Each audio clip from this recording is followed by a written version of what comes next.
Born and raised in Toronto, he has been a professional actor for over 45 years. He's appeared in over 275 films, television shows, and theater. Now, he now calls Vancouver his home. We want to welcome back Mackenzie Gray to our city tonight. Welcome back. Hey, thank you, Lisa. It's nice to be back. How are you? Great. You know, every time we sit down, you give us this body of work that you've accomplished since sitting down with us. We're just going to have to get you on more often. I would love to come back anytime. Well, we will through it. Well, we're going to jump right into, you just finished a very, very cool festival, Heart of the City Festival. Yes. Tell us a little bit about that. It's the Heart of the City Festival. It's in the downtown east side, and there's several hundred cultural events. There's painting, there's acting, there's plays, there's music, and so on. And they're all the events are free. Wow, and great. It's to celebrate the downtown east side and also give the denizens of that area things to do culturally and so on. It's a really good festival. And what were you doing? A very interesting little play, which you're saying is going to be you're going to be redoing. We're going to do it again, actually. Good. It's a play called An Evening with Noel and Oscar, or Oscar and Noel, depending on who you want to follow. And it's a play. Basically, there was a series of plays being developed by Jay Hamburger, who was the head of theater in the Raw. And he passed away, and so they're trying to take these plays that he developed and get them seen or get them read and get them out there. So that was part of why they were part of the festival. And it's a play, it's set in the afterworld. They don't say which part of the afterworld. Yeah. And Oscar Wilde is already there, and Noel Coward has passed away, and he comes up to find himself with Oscar Wilde in a floating chamber of nothingness. Sounds great. It's really great because Oscar doesn't know about Noel, of course, and Noel knows all about Oscar. And so it's interesting that Oscar, who died in disgrace and penury, discovers now there's statues to him everywhere, and his plays are done, and he's a lauded hero and so on. And Noel has to sort of explain who he is to Oscar. And they realize there are many, they have quite a bit of communion in terms of who they were and what they were hiding about being gay and so on and so forth. So it's with the amazing Alan Morgan, who's playing Oscar. We just start talking and they just all make noise, huh? Alan Morgan is playing Oscar and I'm playing Noel Coward.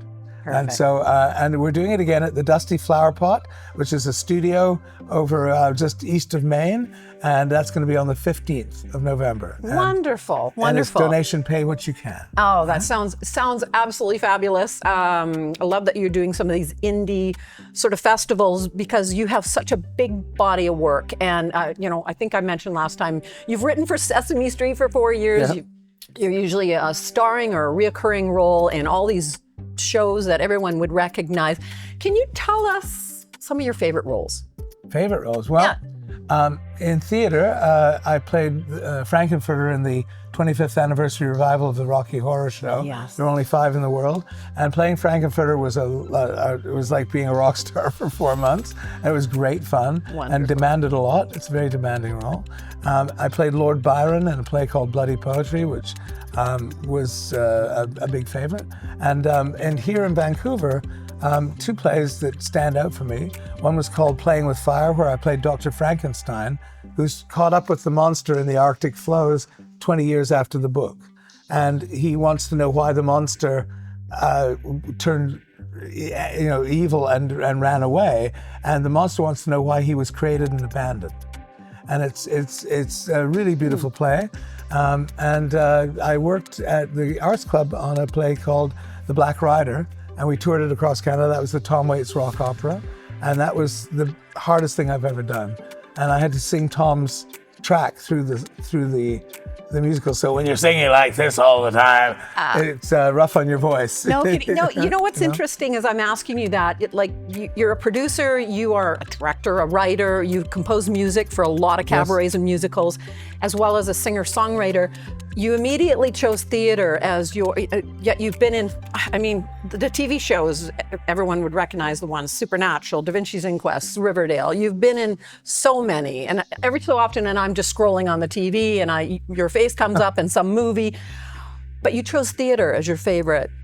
They tend to be the favorite roles, and because I grew up in the theater, Okay. my mentorship and everything from the people that I met when I was younger, John Gielgud, Alec Guinness, people like that, Christopher Plummer. It was all about theater.